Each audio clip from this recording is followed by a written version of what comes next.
Alright, welcome back to Fire Force Anime Review, episode number 77.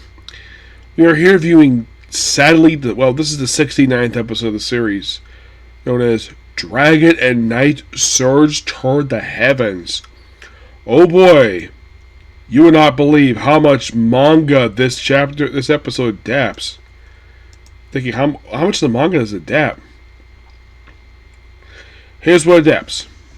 Chapters, and pretty much the entirety of 262 to 267, pages 1 through 10 and 7 to 18 of 68, 6 to 18 of 269, 270, 271, the entirety of those two, and the first 16 pages of chapter 172.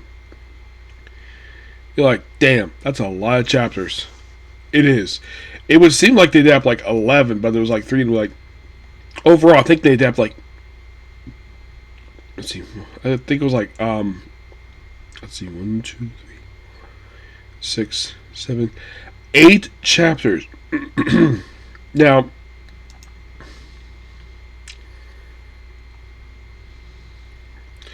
this is only the 3rd episode of the Great Cataclysm arc. Yes, believe it or not, only the 3rd episode.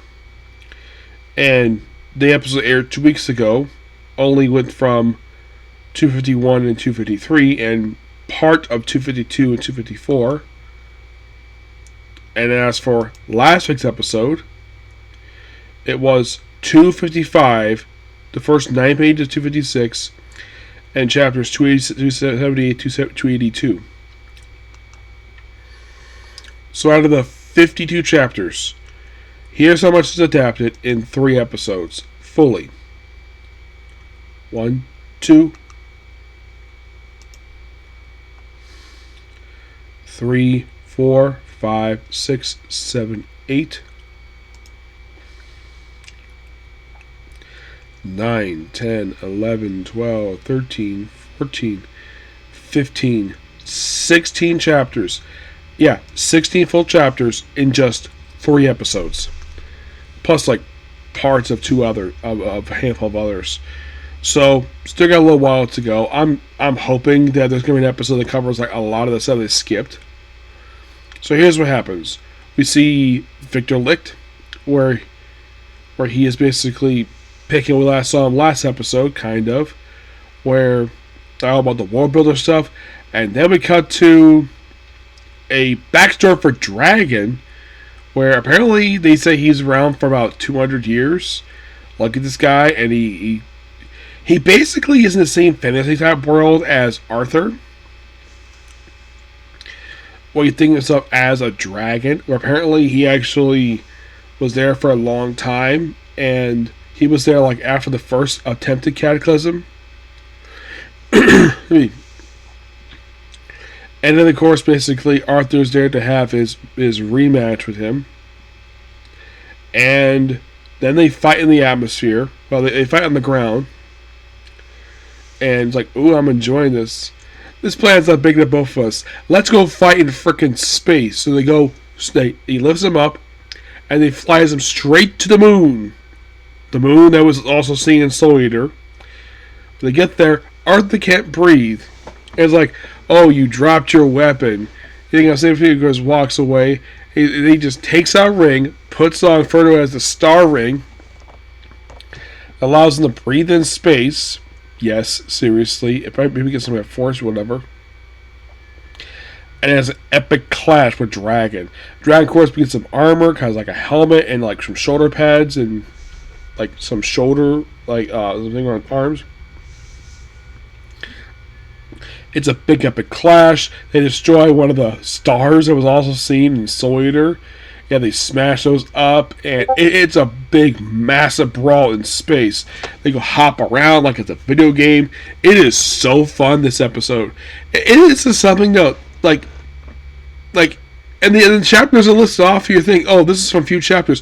Oh, no, this is from almost freaking 11 chapters. 11 chapters in a single episode. And from what I can tell, everything was done perfectly well, and this is Dave production. And a lot of people were worried. I was one of the people who was worried that they might botch this with this last part, like 13 episodes enough.